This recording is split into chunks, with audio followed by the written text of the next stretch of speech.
আসসালামু আলাইকুম, কি অবস্থা সবার? আশা করি সবাই অনেক ভালো আছেন।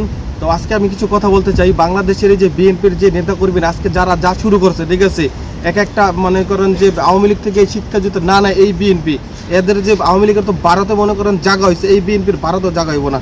কারণ এরা আওয়ামী লীগ থেকে তারা শিক্ষা নেয়, এরা এখন উল্টাপাল্টা কথা বলতেছে। এই ৭১-এর খেলা, রাজাকারী কার্ড এবং মুক্তিযোদ্ধার বয়ানে তারা দিতেছে, ঠিক আছে। সুতরাং আমি বলতে চাই তাদেরকে ভালো হয়ে যান, ঠিক আছে। যদি ভালো না হন তাহলে এই বিএনপি আপনাদের পৃথিবীর কোথাও জায়গা হবে না, ঠিক আছে।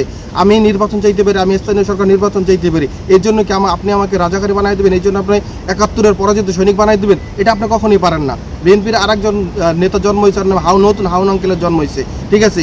এই এক হারুন আঙ্কেল চলে গেছে, আর এক হারুন আঙ্কেল আসলে যে ইসলামরে মনে করেন ধ্বংস করার জন্য এই বাংলাদেশে এই বিএনপি যথেষ্ট।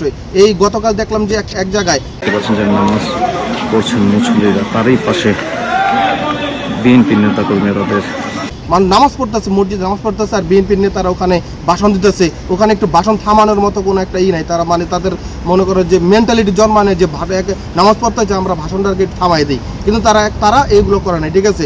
ইভেন আরেকজন বলতেছে কোরআন একটা ভাওতাবাজি, নাউজুবিল্লাহ।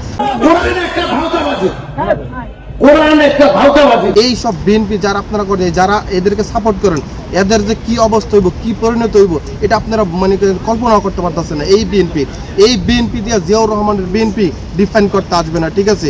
সুতরাং আপনাদের জন্য ভালো হয় যে আপনারা ভালো হয়ে যান। এই দেশের তৌহিদি জনতা, আলেম ওলামাদেরকে সম্মান করেন, এই দেশের মানুষকে ধারণ করেন, এই দেশের মানুষের যেই চাহিদা সেটাকে আপনারা ধারণ করেন। ধন্যবাদ।